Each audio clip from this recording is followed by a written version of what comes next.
یہ چینل آگے آتا ہے، کبھی سچائی کا شیشہ یہی چینل دکھاتا ہے، کبھی اخبار عالم بھی یہی پڑھ کے سناتا ہے۔ ناظرین گرامی السلام علیکم ورحمۃ اللہ وبرکاتہ۔ سیدھی بات کے تازہ ترین پرائم ٹائم میں آپ لوگوں کا استقبال ہے۔ ناظرین گرامی میں انصار عزیز ندوی اس وقت آپ لوگوں کے سامنے کچھ اہم ترین خبریں اور اس پر تبصرے لے کر کے حاضر ہوا۔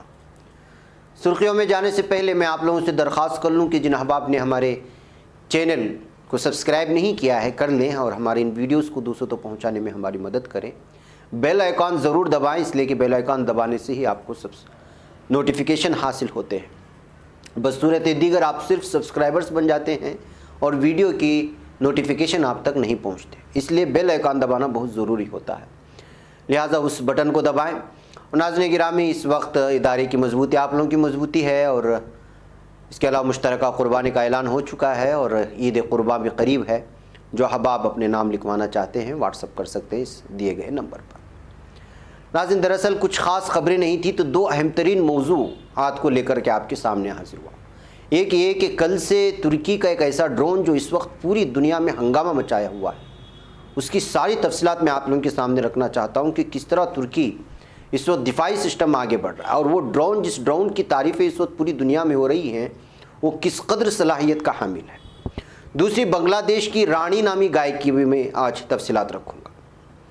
دراصل بنگلہ دیش میں دنیا کی سب سے چھوٹی گائے آج کل توجہ کا مرکز بنی ہوئی ہے، جسے دیکھنے کے لیے شہری کورونا وبا کے پابندیوں کی پرواہ کیے بغیر بڑی تعداد میں آ رہے ہیں۔ رانی نامی گائے کی عمر 23 ماہ، قد 51 سینٹی میٹر 20 انچ ہے، جبکہ اس کا وزن 28 کلو گرام ہے۔ دارالحکومت ڈھاکہ میں شکر ایگر فارم کے مینیجر حسن حوالدار نے ریکارڈ کا اندراج کرنے کے لیے Guinness book of world record میں درخواست جمع کروائی، جس میں ان کا کہنا ہے کہ رانی دنیا کی سب سے چھوٹی گائے ہے۔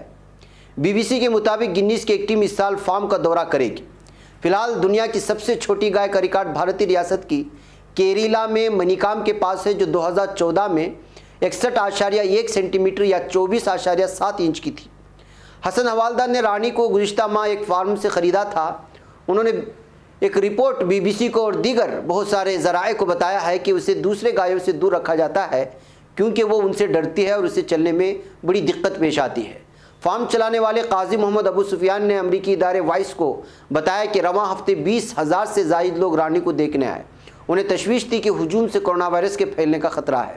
کورونا کیسز اور اموات میں اضافے کے باعث بنگلہ دیش نے گزشتہ پیر کو قومی لاک ڈاؤن میں ایک ہفتے کا اضافہ کیا۔ بدھ 7 جولائی میں 2001 اموات ریکارڈ ہوئی، جو وبا کے شروع ہونے سے یومیہ کیسز کی سب سے زیادہ تعداد ہے۔ جانس ہاپکنس یونیورسٹی کی جانب سے جمع کیے گئے اعداد و شمار کے مطابق ملک میں ہلاکتوں کی تعداد 15,000 سے زائد ہے اور کیسز 9,79,209 ہے۔ ابو سفیان نے کہا کہ رانی اسے دیکھنے آنے والوں کی اتنی بڑی تعداد سے خوش نہیں۔ انہوں نے وائس کو بتایا کہ اسے اتنے لوگوں سے ملنے کی عادت نہیں، وہ بس اپنی جگہ چاہتی ہے تاکہ فارم پر گھوم سکے اور گھاس کھا سکے، مگر اب اسے وہ نہیں مل رہا ہے۔ فارم نے اب رانی کی دیکھ بھال کے لیے گارڈز کی خدمات بھی حاصل کر لی ہے۔ اس کے مالکان اسے حکومت کے حوالہ کرنا چاہتے ہیں کیونکہ اس کے خیال میں حکومت اس کی بہتر دیکھ بھال کر سکے گی۔ خبر رساں ادارے AFP کے مطابق مقامی جانوروں کے ڈاکٹر نے کہا کہ رانی جینیاتی ان بریڈنگ کا نتیجہ ہے اور ممکن ہے کہ اور بڑی نہ ہو۔ تو ناظرین گرامی اس طرح سے ایک گائے جس کا نام رانی ہے وہ کس طرح دنیا بھر میں سرخیاں بٹورتی ہے اس کا آپ اندازہ لگا سکتے ہیں۔ اب آئیے میں آپ کو وہ تفصیلات سناؤں جو تفصیلات اس وقت پوری دنیا کے اخبارات میں شائع ہو رہی ہیں اور ترکی دفاعی سسٹم میں جو ہے نمبر 1 بننے جا رہا ہے۔ دراصل مصنوعی ذہانت سے لیس مسلم دنیا کا پہلا ڈرون اکینسی ڈرون جو ہے وہ منظر عام پر لایا گیا ہے۔ اس کی خصوصیات کی وجہ سے اس وقت یہ سرخیوں میں ہے۔ خلافت عثمانیہ کے دور میں دشمن کی صفوں پر دوران جنگ مختلف اطراف سے حملہ آور ہونے اور دشمن ملک کی سرحدوں کے اندر گھس کر بوقت ضرورت معلومات اکٹھی کرنے اور حملہ کرنے کے لیے چھاپہ مار دستے بنائے گئے تھے۔ ان چھاپہ مار دستوں کو اکینسی کہا جاتا تھا۔ انہی دستوں کے نام سے منسوب ترکی میں ملکی سطح پر تیار کیے جانے والے ایک ڈرون کو بھی اکینسی کا نام دیا گیا ہے۔ مصنوعی ذہانت یعنی آرٹیفیشل انٹیلیجنس ٹیکنالوجی سے لیس اسلامی ملک ترکی کے تیار کردہ ہیوی آرم ڈرون ہقیقت کو بیکر کمپنی نے تیار کیا ہے۔ دراصل ہقیقت ڈرون کو ترک کمپنی بیکر نے ملکی سطح پر ڈیزائن اور تیار کیا ہے۔ 1984 عیسوی سے کام کا آغاز کرنے والی بیکر کمپنی کو 2005 سے پہلے شاید ہی کوئی جانتا ہو۔ تب سلجوق بیرکتر ٹیکنالوجی آفیسر نے کہا تھا کہ بیکر کمپنی ڈرون ٹیکنالوجی میں کافی آگے جائے گی اور ترکی ڈرونز کی پروڈکشن میں صف اول کے ممالک میں شمار ہوگا۔ 2007 میں اس کمپنی نے چھوٹے ڈرونز کا ایک بیچ ترک فوج کے حوالے کیا۔ یاد رہے کہ سلجوق بیرکتر اس وقت بیکر کمپنی کے چیف ٹیکنالوجی آفیسر ہیں اور ان کا بریکتر TB2 اور ہقیقت ڈرون بنانے میں خاصا اہم کردار رہا ہے۔ بیکر کمپنی نے 2014 میں TB2 ڈرون متعارف کروایا اور اس وقت درجنوں TB2 ڈرونز ترک سرحدوں کی نگرانی کا کام سر انجام دے رہے ہیں۔ اس وقت ان ڈرونز کی مسلح ورژنز نے عراق اور شام میں کراس بارڈر آپریشن میں خاصا اہم کردار ادا کیا، جبکہ ان ڈرونز کی ناگورنو قاراباغ میں کامیابی سے تو اب پوری دنیا واقف ہے۔ ہقیقت ڈرون گزشتہ ڈرون سے نہ صرف بہتر خصوصیات رکھتا ہے بلکہ اس میں گزشتہ ڈرون سے زیادہ بہتر ویپنز اٹھانے کی صلاحیت موجود ہے، یعنی ہتھیار۔ ہقیقت ڈرون کو جدید مصنوعی ذہانت جیسی ٹیکنالوجی سے لیس کیا گیا ہے، جس کی مدد سے یہ ڈرون روایتی طور پر جنگی جہازوں سے کیے جانے والے آپریشنز بخوبی سر انجام دے سکتا ہے۔ اس کی بنیادی خصوصیات کیا ہیں جس کی جانب دنیا غور سے دیکھ رہی ہے اور خریدنے کے در پہ ہو چکی ہے؟ 20 میٹر چوڑائی کے ساتھ ہقیقت اس وقت ترک ڈرونز میں سائز کے اعتبار سے سب سے بڑا، جبکہ امریکہ کی MQ-9A ریپر ڈرون کے برابر ہے۔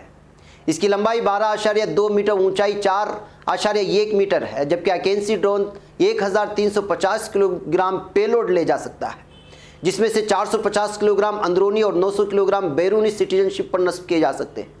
یہ ڈرون 40,000 فٹ کی بلندی پر پرواز کرنے اور 24 گھنٹے تک محو پرواز رہ سکتا ہے۔ اس کی ڈیٹا لنک رینج 150 کلومیٹر ہے، لیکن اس میں سیٹلائٹ مصنوعی طیارے کمیونیکیشن کی بدولت اس کی رینج لامحدود رکھنے میں مدد ملے گی۔ اس پر 2 یوکرین سے حاصل کردہ انجن نصب کیے گئے ہیں جو 900 ہارس پاور جنریٹ کرتے ہیں۔ اس کی رفتار 300 کلومیٹر فی گھنٹہ ہے۔ واضح ہے کہ اس کو مستقبل میں ترکی میں مقامی طور پر تیار کیے جانے والے PD-222 یعنی PD-222 نامی انجن سے لیس کیا جائے گا۔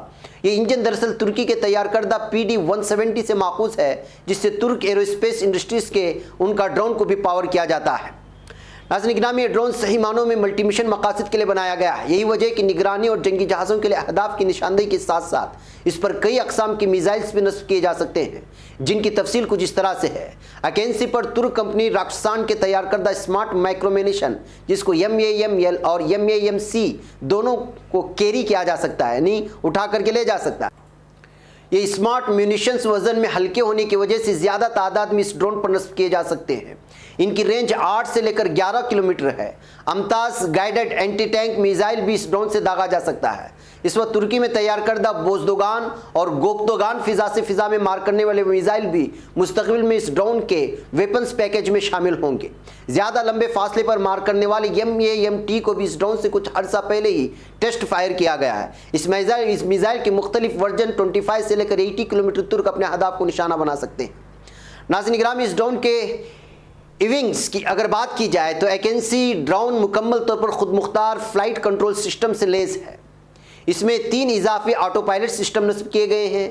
اس کے علاوہ اس میں مقامی سطح پر تیار کیے گئے لائن آف سائٹ اور سیٹلائٹ کمیونیکیشن نیٹ ورک کا استعمال کیا گیا ہے، جبکہ ہدف کی نشاندہی کے لیے ترک کمپنی ایسلسان کا بنایا گیا CATS forward looking infrared search and targeting system نصب کیا گیا ہے۔ یہ ڈرون گلوبل پوزیشننگ سسٹم سے یعنی GPS سے آزاد ہو کر سینسر فیوژن کی مدد سے نیویگیشن کر سکتا ہے۔ اس کے علاوہ اس ڈرون میں الیکٹرانک انٹیلیجنس، سگنل انٹیلیجنس اور الیکٹرانک سپورٹ میئرز کے علاوہ کولیشن اوائڈنس سسٹم بھی موجود ہے۔ یہ ڈرون گراؤنڈ سپورٹ سسٹم کی مدد کے بغیر خودکار نظام یعنی آرٹیفیشل انٹیلیجنس سے ٹیک آف اور لینڈنگ بھی کر سکتا ہے۔ اس ڈرون کی اگر نمایاں خصوصیات کی بات کی جائے تو اس پر SOMA ترکی میں تیار کردہ کروز میزائل بھی نصب کیا جا سکتا ہے۔ اس میزائل کا جنگی جہازوں کے لیے تیار کردہ ورژن 250 کلومیٹر تک اپنے اہداف کو نشانہ بنا سکتا ہے۔ واضح ہے کہ اس میزائل کا J ورژن خاص طور پر F-35 اسٹیلتھ ایئر کرافٹ کے لیے بنایا گیا تھا، جبکہ دوسری نمایاں خصوصیت جو اس ڈرون کو اس لیگ میں موجود دوسرے ڈرون سے ممتاز کرتی ہے وہ اس کی air to air missile fire کرنے کی صلاحیت ہے، جبکہ تیسری نمایاں خصوصیت اس پر مقامی سطح پر بنائے گئے یہ سے ریڈار کی تنظیم ہے۔ یہ صلاحیت اس ڈرون کو صحیح معنوں میں خطرناک ڈرون بنا دے گی۔ تو ناظرین گرامی، اس طرح سے تمام تر سہولیات جدید ٹیکنالوجی سے اور بہت ہی الگ الگ طرح کی خصوصیات سے جب اس راؤنڈ کو بنایا گیا ہے تو ظاہر سی بات ہے کہ اس وقت وہ ممالک جو سپر پاور کی دوڑ میں شامل ہونا چاہتے ہیں اور الگ الگ طرح کی دفاعی سسٹم میں الگ الگ طرح کے میزائل کو بنا کر کے پوری دنیا کے سامنے اس کی نمائش کر کے اپنے ملک کے دفاعی سسٹم کو مضبوط بنا کر کے پیش کرنے کی قطار میں جب ترکی کا ایک ڈرون پیش کیا گیا تو آج یورپین ممالک ہی نہیں بلکہ عالمی سطح کی دنیا کے بڑے بڑے انٹرنیشنل میڈیا اس ڈرون کو سرخی میں لے کر کے ترکی کے دفاعی سسٹم میں آگے بڑھنے کے تمام تر جو ہے صلاحیتوں کو بیان کرنے کے ساتھ ساتھ اس کی ترقیات کو بیان کرنے پر بادل ناخواستہ مجبور ہو چکے ہیں۔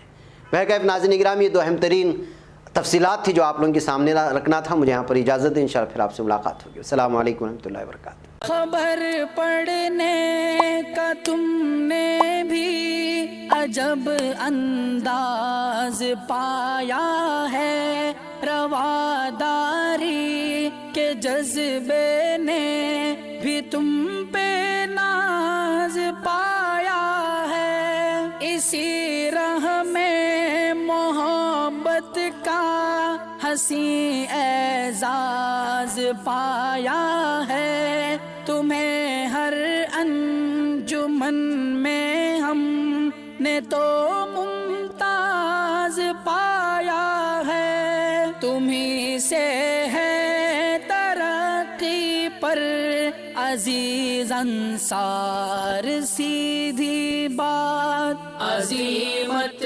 جرأت و ہمت کا ہے اظہار سیدھی بات، عظیمت جرأت و ہمت کا ہے اظہار۔